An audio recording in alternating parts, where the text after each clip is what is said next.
উমর ইবনুল খাত্তাব রাদিয়াল্লাহু তাআলা আনহু তাহাজ্জুদের ওয়াক্তে চলে গেলেন, মহিলার ঘরের দরজায় আঘাত করলেন, বাহির ভিতর থেকে আওয়াজ আসলো, কে?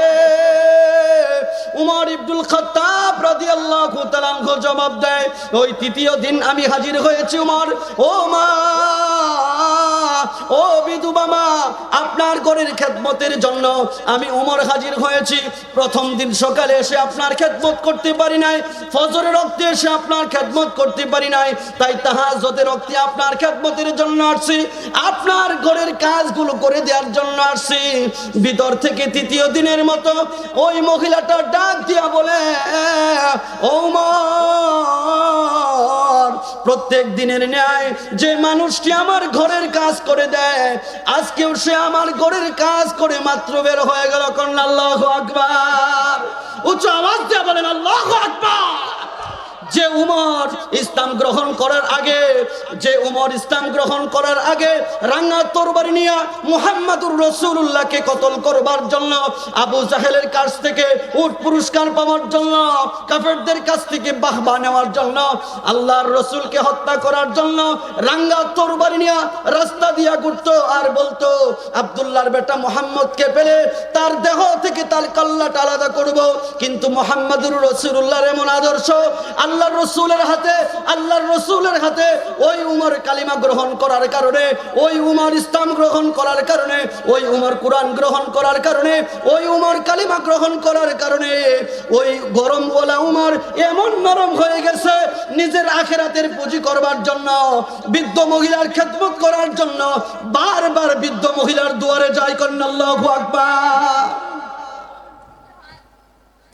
তো বলতেছিলাম, উমর রাদিয়াল্লাহু তাআলা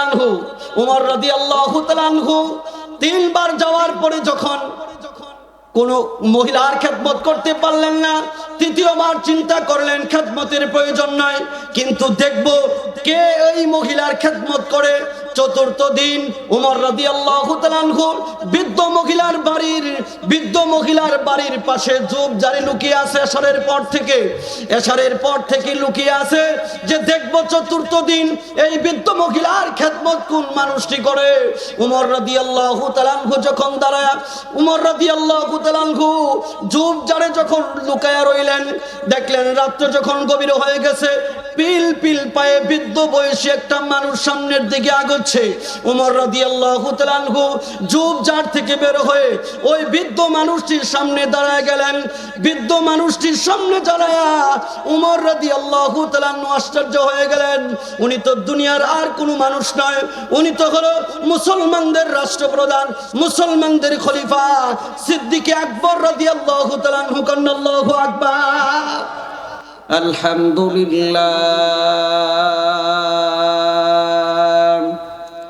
আলহামদুলিল্লাহ নাহমাদুহু ওয়া নাস্তাঈনুহু ওয়া নাস্তাগফিরুহু ওয়া নু'মিনু বিহি ওয়া নাতাওয়াক্কালু আলাইহি ونعوذ بالله من شرور أنفسنا ومن سيئات أعمالنا من يهده الله فلا مضل له ومن يضلله فلا هادي له ونشهد أن لا إله إلا الله وحده لا شريك له ونشهد أن سيدنا وسندنا وحبيبنا وحبيب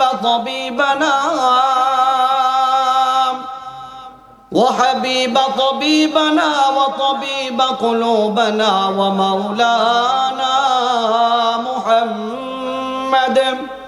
محمدا عبده ورسوله أرسله بالحق بشيرا ونذيرا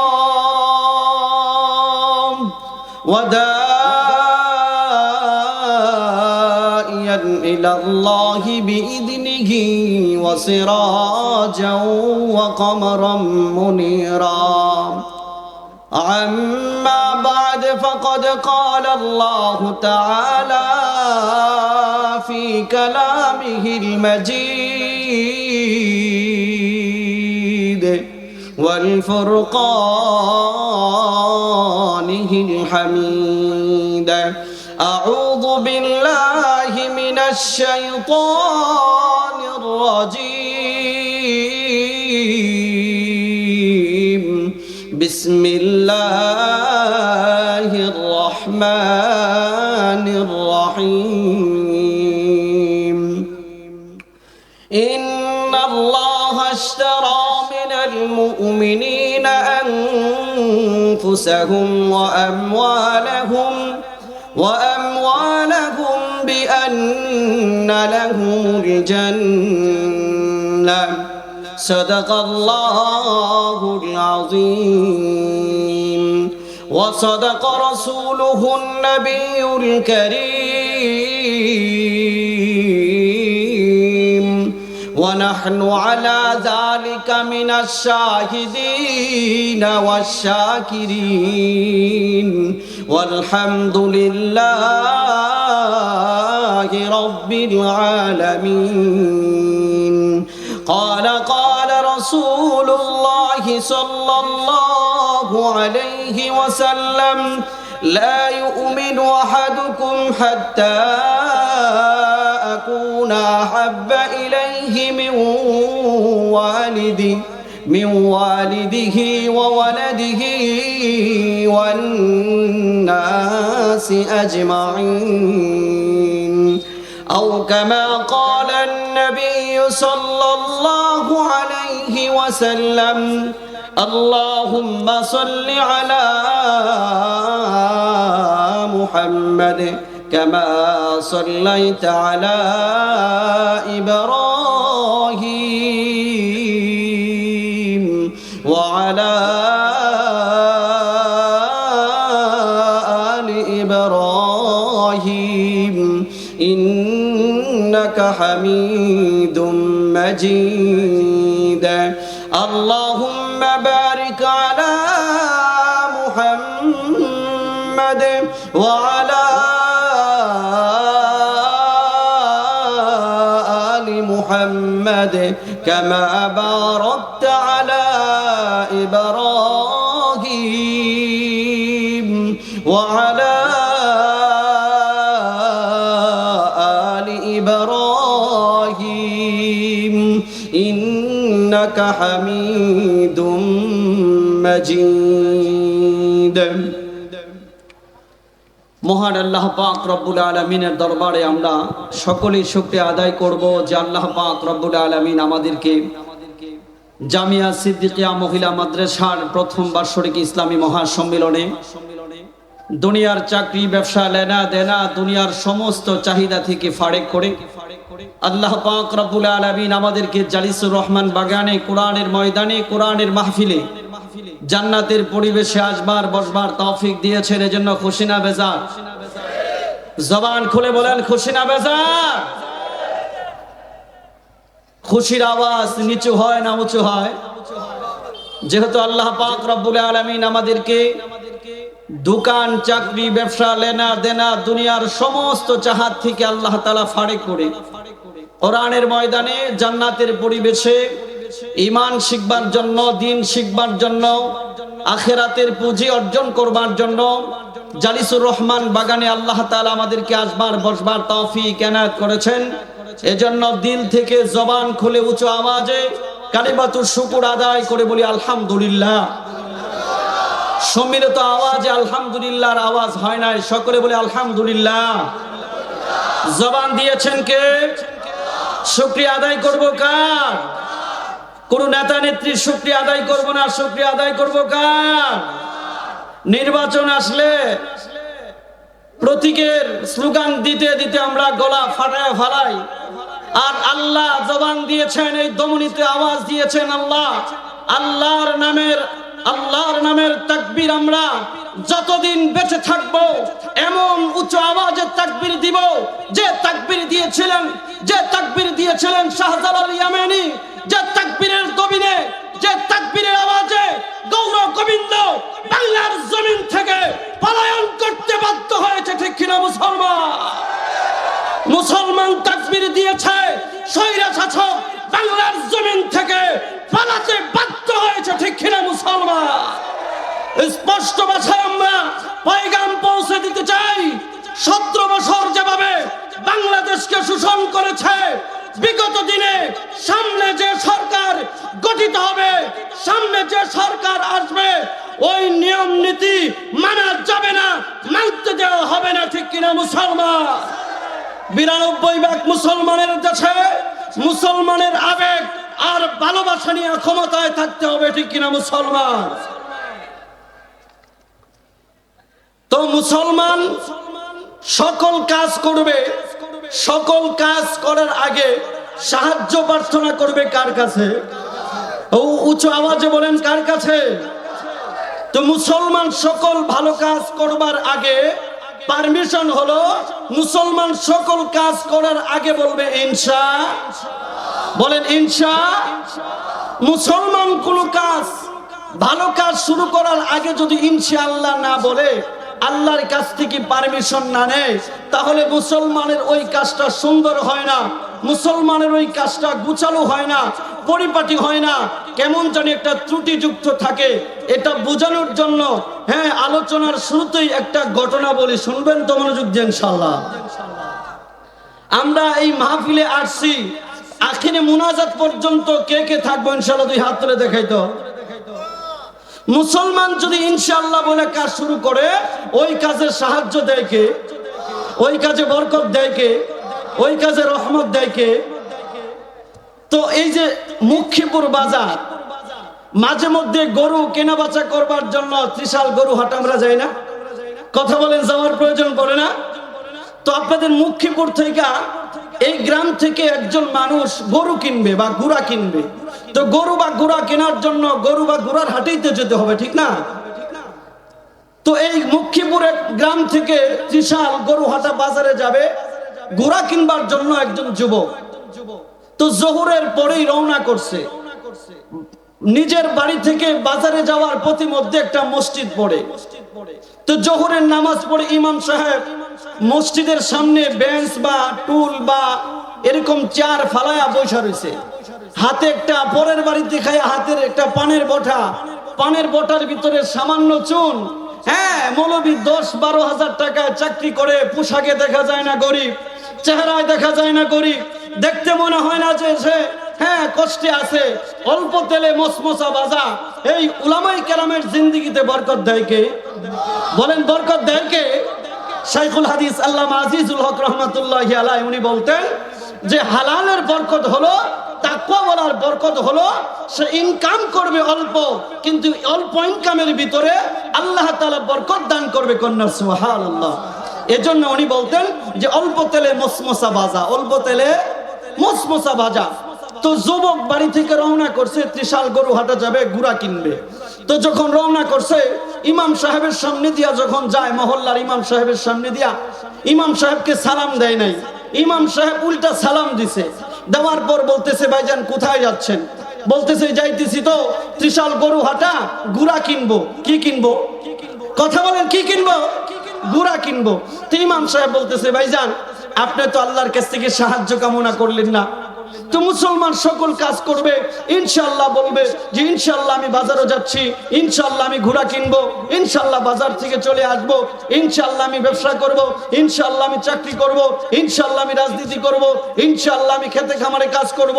মুসলমান সকল কাজ করার আগে ইনশাআল্লাহ বলে পারমিশন আনতে হবে কার কাছ থেকে? আল্লাহর কাছ থেকে। তো ইমাম সাহেব যুবককে লক্ষ্য করে বলতেছে, ভাই আপনি তো ইনশাআল্লাহ বলেন নাই। হুজুর যখন এই যুবককে বললো যে ইনশাআল্লাহ বলে নাই, ওই যুবক টাকার গরমে, বয়সের গরমে, দলের ক্ষমতার গরমে চোখগুলা বড় বড় করে হুজুরের দিকে রাঙা চোখে তাকায় বলে, হুজুর ইনশাআল্লাহর প্রয়োজন কি? পকেটে টাকা আছে, যাচ্ছি ত্রিশাল বাজারে গুড়া কিনবো, একটা গাড়িতে চড়ে বাড়িতে নিয়ে আসবো, এখানে ইনশাআল্লাহর প্রয়োজন কন্যা নাউজুবিল্লাহি মিন যালিক। ইমাম সাহেব আর কিছু বললেন না, চুপ হয়ে গেলেন। তো যুবক বাজারে গেলেন, বাজারে যাওয়ার পর বলেন তো মিস্টার পকেটমার আছে না নাই? কথা কয় না, মিস্টার পকেটমার আছে না নাই? আপনি টাকা নিয়ে বাজারে গেছেন, আপনার পকেট কেটে কোন সময় যে টাকা নিয়ে যাবে মিস্টার পকেট মাইরা, এটা ধরার মতো, ধরা এবং বুঝার মতো কৌশল থাকে না। তো গরুর বাজারে যাইয়া, গুড়ার হাটে যাইয়া যখন গুড়া কেনার জন্য গুড়ার হাটে গুড়া দেখতেছে, একটা গুড়া পছন্দ হয়েছে, দরদাম, হ্যাঁ দরদাম ফাইনাল করে যখন টাকা দিবে, পকেটে যখন হাত দিছে, যুবক পকেটে হাত দিয়ে দেখে পকেটের তো তলা নাই। কথা বলেন, পকেটের কি নাই? আসলেও কি পকেটের তলা ছিল না, না মিস্টার পকেটমার পকেটের তলা নিয়ে গেছে? তো আশ্চর্য হইয়া গুড়া না কিনে বেচারা যখন বাজার থেকে ফিরে, ফিরার সময় হয়ে গেছে আসরের রক্ত। ফিরার সময় হয়ে গেছে কিসের রক্ত? আসরের রক্ত। চিন্তা করতেছে বাড়িতে গেলে তো এই মসজিদের সামনে দিয়ে, এই রাস্তা দিয়ে যেতে হবে, হুজুরের তো খায়া কাজ নাই।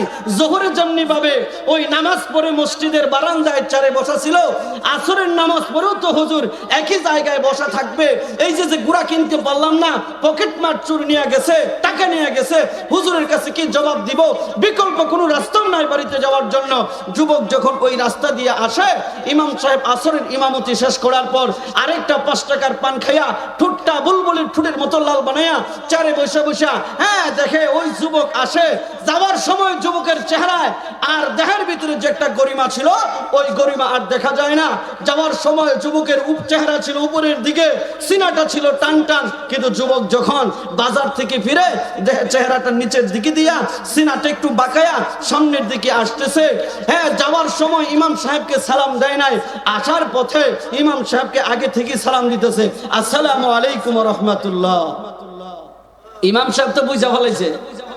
ইমাম সাহেব বলতেছে, ভাইজান সালামের জবাব দিছি, ওয়া আলাইকুম আসসালাম, তবে আপনার গুড়া কোথায়? তখন ওই যুবক বলে, ইনশাআল্লাহ হুজুর টাকা চুরে নিছে গা। কথা কয় না, ইনশাআল্লাহ হুজুর টাকা চুরি নিছে গা, ইনশাআল্লাহ হুজুর পরবর্তী হাটে কিনবো, ইনশাআল্লাহ হুজুর জায়গা, আসসালামু আলাইকুম। আমি বলতে চাই, এই যুবক যদি ফিরার পথে ইনশাআল্লাহ লফজে লফজে না বলার আগে ইনশাআল্লাহ বলে আল্লাহর সাহায্য নিয়ে বাজারও যেতেন, তাহলে কি আল্লাহ তার সাহায্যকারী হয়ে যেতেন না? এজন্য মুসলমান সকল কাজ করবে, সাহায্য কামনা করবে কার? বলেন, সাহায্য কামনা করবে কার? আমরা শেষ পর্যন্ত থাকতে রাজি আছেন ইনশাআল্লাহ? আল্লাহ তাআলা সকলকে কবুল করুন, সকল বলেন আমিন। মুহতারাম উপস্থিতি, আমি যে আলোচনা করব, এই আয়াতে কারিমা, যে আয়াতে কারিমা খুতবার ভিতরে তেলাওয়াত করেছি, এই আয়াতে কারিমার সামনে রেখে মুখতাসার আলোচনা করব ইনশাআল্লাহ। আল্লাহর রাসূল সাল্লাল্লাহু আলাইহি ওয়াসাল্লামকে আল্লাহ পাক রব্বুল আলামিন সর্বপ্রথম নবী বানিয়ে সর্বশ্রেষ্ঠ এবং সর্বশেষ নবী হিসেবে আল্লাহ পাক রব্বুল আলামিন দরার ভিতরে প্রেরণ করেছেন। আমাদের নবী প্রথম নবী, আমাদের নবী শেষ নবী, আমাদের নবী সর্বশ্রেষ্ঠ নবী। আমাদের নবীর পরে আর কোন নবী আসবে দুনিয়াতে? কথা বলেন, আমাদের পরে আর কোন নবী আসবে দুনিয়াতে? যেহেতু নবী আসবে না, নবী আসার দরজা বন্ধ, যেহেতু নবী আসার দরজা বন্ধ, তো যুগে যুগে নবী আলাইহিস সালাতু ওয়াস সালামের ওয়ারিসগণ দুনিয়াতে থাকবে কিনা? বলেন, দুনিয়াতে থাকবে কিনা? তো আল্লাহ পাক রব্বুল আলামিন যে দিন দিয়ে আল্লাহ রাসূল সাল্লাল্লাহু আলাইহি ওয়াসাল্লামকে দুনিয়ার এই জমিনে প্রেরণ করেছিলেন, ওই দিনের প্র্যাকটিক্যাল নমুনা হলো একটা জামাত। সেই জামাতের নাম হলো সাহাবায়ে কেরামের জামাত। কন্যা সুবহানাল্লাহ। আল্লাহর রাসূল সাল্লাল্লাহু আলাইহি ওয়াসাল্লাম বলেন, আল্লাহ পাক রব্বুল আলামিন আমাকে যে দিনের আমানত দিয়েছিলেন, যে কোরআনের আমানত দিয়েছিলেন, আমার হায়াতের জিন্দেগিতে আমি কোরআনের একটা জামাত প্র্যাকটিক্যালি দুনিয়াতে রেখে গেছি, ইসলামের প্র্যাকটিক্যালি একটা জামাত দুনিয়াতে রেখে গেছি। সেই জামাতের নাম হলো সাহাবায়ে কেরামের জামাত। কন্যা সুবহানাল্লাহ। আল্লাহর রাসূল সাল্লাল্লাহু আলাইহি ওয়াসাল্লাম বলেন, আমার সাহাবাই কারাম এমন আলোকিত, এমন নূরওয়ালা, এমন আলোকিত। আল্লাহর রাসূল সাল্লাল্লাহু আলাইহি ওয়াসাল্লাম বলেন, ও আমার উম্মতেরা, আমি যেহেতু সর্বশ্রেষ্ঠ নবী, সর্বশেষ নবী, আমার পরে যেহেতু পৃথিবীতে কিয়ামত পর্যন্ত আর কোন নবী আসবে না, কিয়ামত পর্যন্ত আর কোন পয়গম্বর আসবে না, কিন্তু আমার হাতে গড়া ইসলামের প্র্যাকটিক্যালি একটি জামাত আমি রেখে গেলাম। ও আমার উম্মতেরা, ওই জামাতের অনুসরণ তোমরা যদি করো, ওই জামাতের অনুকরণ যদি তোমরা করো, আমি রাসূল ঘোষণা করে দিলাম আমার প্রত্যেকটা সাহাবী আকাশের তারকাতুল্য কন্যা। সুবহানাল্লাহ। আমার আদনা থেকে আদনা কোন সাহাবাই কেরামদেরকে তোমরা যদি অনুসরণ করো, ও আমার উম্মতের দল, ও আমার উম্মতের বান্দা বান্দে, শুনো, আমি রাসূল ঘোষণা করে দিলাম আমার একজন সাহাবীকে তুমি যদি তোমার জীবন দশায় অনুসরণ করো, তাহলে আমি রাসূল ঘোষণা করে দিলাম তোমার চলাটা হয়ে যাবে কোরআন অনুযায়ী চলা, তোমার চলাটা হয়ে যাবে ইসলাম অনুযায়ী চলা। আর তুমি যদি কোরআন অনুযায়ী, তুমি যদি হাদিস অনুযায়ী, তুমি যদি ইসলাম অনুযায়ী চলো, আল্লাহ তোমার প্রতি সন্তুষ্ট হয়ে যাবে, যেমন সন্তুষ্ট হয়েছিল সাহাবাই কেরামের প্রতি। সাহাবাই কেরামের প্রতি আল্লাহ পাক রব্বুল আলামিন কেমন সন্তুষ্ট ছিলেন, যার একটা দলিল হিসাবে আল্লাহ পাক রব্বুল আলামিন কুরআনুল কারীমে আয়াত নাজিল করে জানায়া দিলেন, রাদিয়াল্লাহু আনহুম ওয়া রাদু আন যালিকা লিমান খাশিয়া রাব্বাক। আল্লাহু আকবার। ওই সাহাবাই কেরামের জামাতকে আল্লাহ পাক রব্বুল আলামিন নিজে পছন্দ করেছেন, ভালোবেসেছেন।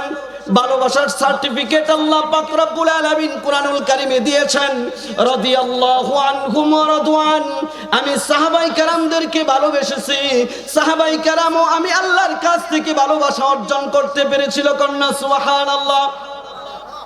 কিভাবে রাসূলকে ভালোবেসেছিলেন তার নজিরে কিয়ামত পর্যন্ত ইসলামের ইতিহাসে স্মরণ করে লেখা থাকবে।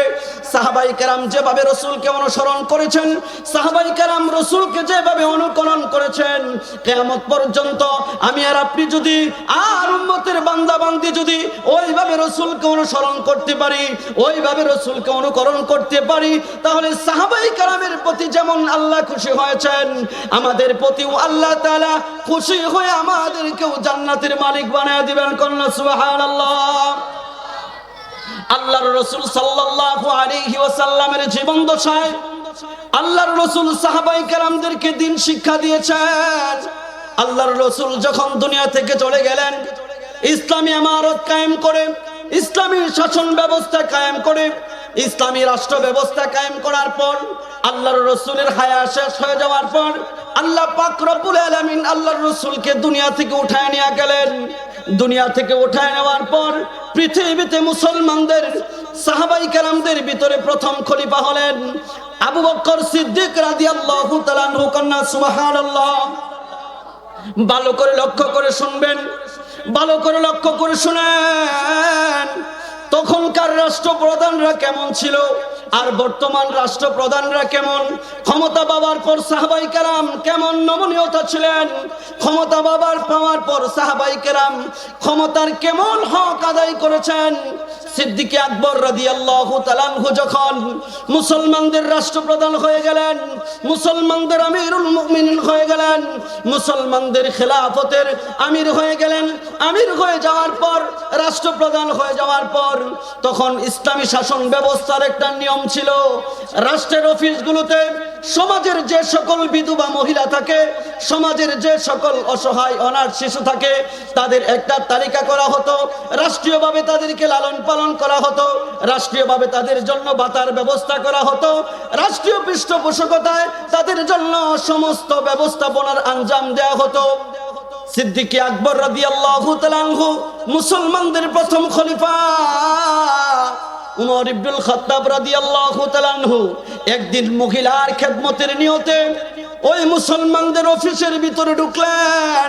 ঢুকার পর দেখলেন কোন কোন বিধবা, কোন কোন অসহায় শিশুদের খেদমত করা যায়, তালিকার ভিতরে দেখলেন সমস্ত মহিলা, সমস্ত বিধবা মহিলা এবং অসহায় অনাথদের শিশুদের খেদমতের জন্য ব্যক্তি নিযুক্ত হয়ে গেছে। একটি মাত্র নাম যারটা আনমার করা, এখনো তার খেদমতে এখনো কেউ নিযুক্ত হয় নাই। উমর ইবনুল খাত্তাব রাদিয়াল্লাহু তাআলা আনহু ওই মহিলার ঠিকানা নিয়ে সোজা ওনার বাড়িতে সকালবেলা চলে গেলেন। মুসলমান বাবারা লক্ষ্য করে ভালো করে বুঝবেন, ঘটনাটা মনোযোগ সহকারে শুনবেন। ইসলাম আনার আগে মুসলমানরা কেমন ছিল, ইসলাম গ্রহণ করার পূর্বে সাহাবায়ে কেরাম কেমন ছিল, আর মুসলমান হওয়ার পরে, কোরআনওয়ালা হওয়ার পরে, ঈমানওয়ালা হওয়ার পরে, তাকওয়াওয়ালা হওয়ার পরে সাহাবায়ে কেরামের ভিতরে কেমন আদর্শ চলে আসছে, এই দৃষ্টান্ত বোঝানোর জন্যই আপনাদের সম্মুখে সাহাবায়ে কেরামের ঘটনা বর্ণনা করতেছি। ওমর ইবনুল খাত্তাব রাদিয়াল্লাহু তাআলা আনহু ওই বিধবা মহিলার বাড়িতে সকাল বেলায় চলে গেলেন। বাহির থেকে আওয়াজ করলেন, মা আপনি দরজা খুলেন, আপনার ঘরের কাজ করে দেওয়ার জন্য আমি ওমর ইবনুল খাত্তাব রাদিয়াল্লাহু তাআলা আনহু হাজির হয়েছি। ওই ভিতর থেকে মহিলা আওয়াজ দেয়, তুমি চলে যাও, প্রত্যেক দিন যে মানুষটি আমার ঘরের কাজ করে দেয় সে আমার ঘরের কাজগুলো করে দিয়ে চলে গেছে। ওমর রাদিয়াল্লাহু তাআলা আনহু চলে আসলেন, মনে মনে চিন্তা করলেন সকালবেলা গিয়া সকালে যে এই মহিলার খেদমত করা যাবে না, মহিলার কাজ কাম করা যাবে না। ফজরের ওয়াক্তে চলে গেলেন। ফজরের ওয়াক্তে গিয়া ওমর ইবনুল খাত্তাব রাদিয়াল্লাহু তাআলা আনহু ওই মহিলার ঘরের দরজায় আওয়াজ দিলেন। ভিতর থেকে আওয়াজ আসলো কে?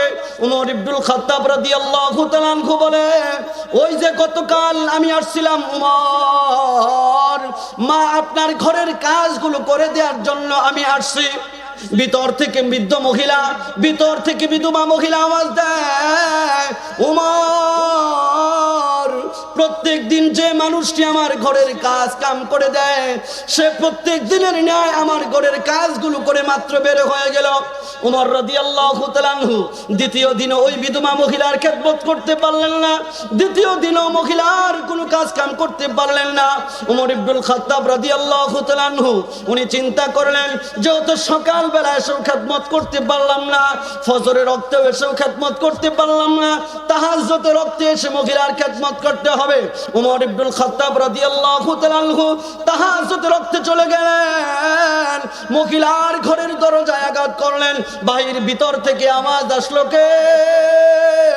উমর ইবনুল খাত্তাব রাদিয়াল্লাহু তাআলা আনহু জবাব দেয়, ওই তৃতীয় দিন আমি হাজির হয়েছি উমর, ও মা,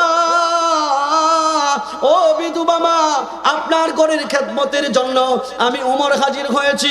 প্রথম দিন সকালে এসে আপনার খেদমত করতে পারি নাই, ফজরের রক্তে এসে আপনার খেদমত করতে পারি নাই, তাই তাহাজ্জুদের রক্তে আপনার খেদমতের জন্য আসছি, আপনার ঘরের কাজগুলো করে দেওয়ার জন্য আসছি। ভিতর থেকে তৃতীয় দিনের মতো ওই মহিলাটা ডাক দিয়া বলে, ও উমর প্রত্যেক দিনের ন্যায় যে মানুষটি আমার ঘরের কাজ করে দেয় আজকেও সে আমার ঘরের কাজ করে মাত্র বের হয়ে গেল। কোন আল্লাহু আকবার, উচ্চ আওয়াজ দিয়ে বলেন আল্লাহু আকবার। যে উমর ইসলাম গ্রহণ করার আগে রাঙা তরবারি নিয়ে মুহাম্মাদুর রাসূলুল্লাহকে কতল করবার জন্য, আবু জাহেলের কাছ থেকে উট পুরস্কার পাওয়ার জন্য, কাফেরদের কাছ থেকে বাহবা নেওয়ার জন্য, আল্লাহর রাসূলকে হত্যা করার জন্য রাঙা তরবারি নিয়ে রাস্তা দিয়া ঘুরতো আর বলতো, আব্দুল্লাহর বেটা মুহাম্মদকে পেলে তার দেহ থেকে তার কল্লাটা আলাদা করব।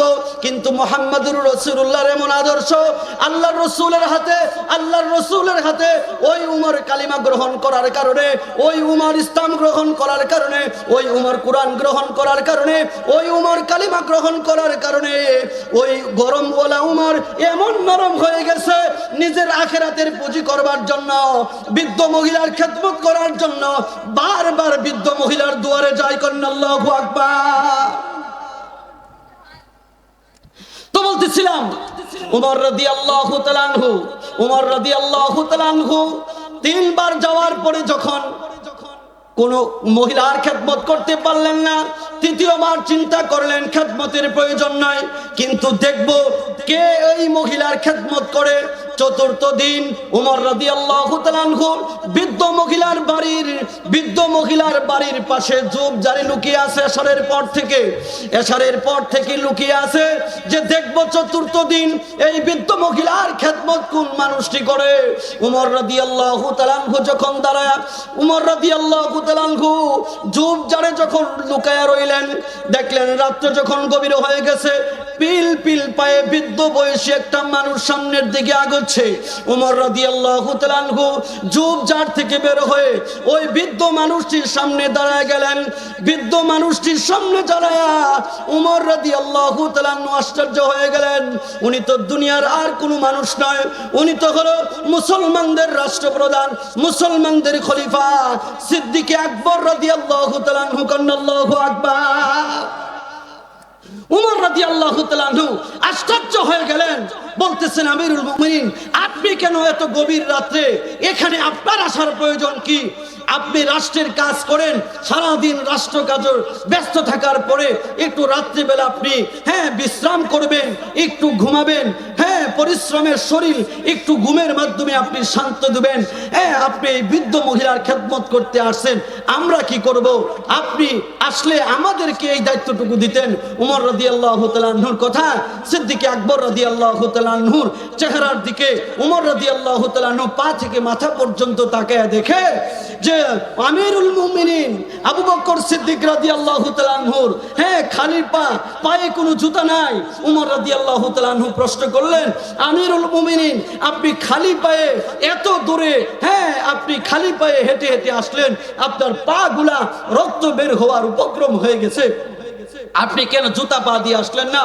উমর রাদিয়াল্লাহু তাআলা আনহুর কথার উত্তরে সিদ্দিক আকবর রাদিয়াল্লাহু তাআলা আনহু বলে, উমর, আমি কেন খালি পেয়ে আসছি জানো? জুতা পরে যদি আমি রাত্র গভীরে হাঁটি, তাহলে জুতার আওয়াজে এই দেশের জনগণের ঘুম ভেঙে যেতে পারে। কন্যা আল্লাহু আকবার। যে মুসলমানদের খলিফা জুতা পরিধান করে রাষ্ট্রে গভীর রাতে হাঁটে না, মুসলমানদের ঘুম ভেঙে যাবে, আমার প্রজার ঘুম ভেঙে যাবে। আজকে আমরা কোন রাষ্ট্রে বসবাস করি যে রাষ্ট্রের সম্পদ পাচার করতে করতে বাংলাদেশটা দেউলিয়া হয়ে গেছে? ঠিক কিনা মুসলমান? বাংলাদেশে মেগা প্রকল্পের নামে, বাংলাদেশকে উন্নতর শিখরে পৌঁছানোর নামে বাংলাদেশ থেকে অর্থ পাচার করতে করতে নবাগত সন্তান জন্মগ্রহণ করলেও 1.5 লক্ষ টাকা মাথা পিছু ঋণ। কয় লক্ষ টাকা ঋণ? 1.5 লক্ষ টাকা ঋণের বোঝা। তো তখনকার রাষ্ট্রপ্রধান আর এখনকার রাষ্ট্রপ্রধান আজও পর্যন্ত যারা কোরআন গ্রহণ করবে, কোরআন মানবে, কোরআন অনুযায়ী রাষ্ট্র পরিচালনা করবে, তাদের দ্বারা এই বর্তমান রাষ্ট্র হতে পারে। এজন্য আল্লাহ পাক রব্বুল আলামিন আমাদেরকে এই সকল কওমি মাদ্রাসার সাথে, মহিলা মাদ্রাসা হোক, ছেলে মাদ্রাসা হোক, এই সকল মাদ্রাসাওয়ালাদের সাথে আমাদের সম্পর্ক রাখতে হবে। এই সকল কওমি মাদ্রাসা থেকে, এই সকল মহিলা মাদ্রাসা থেকে আদর্শিক মা উপহার দেওয়া হয়, আর এই সকল কওমি মাদ্রাসা থেকে আদর্শ বাবা উপহার দেওয়া হয়। এজন্য আমরা এই সকল মাদ্রাসার সাথে মৃত্যু পর্যন্ত সংশ্লিষ্ট হিসাবে বেঁচে থাকতে রাজি আছেন ইনশাআল্লাহ। আল্লাহ তাআলা কবুল আর মঞ্জুর করুক।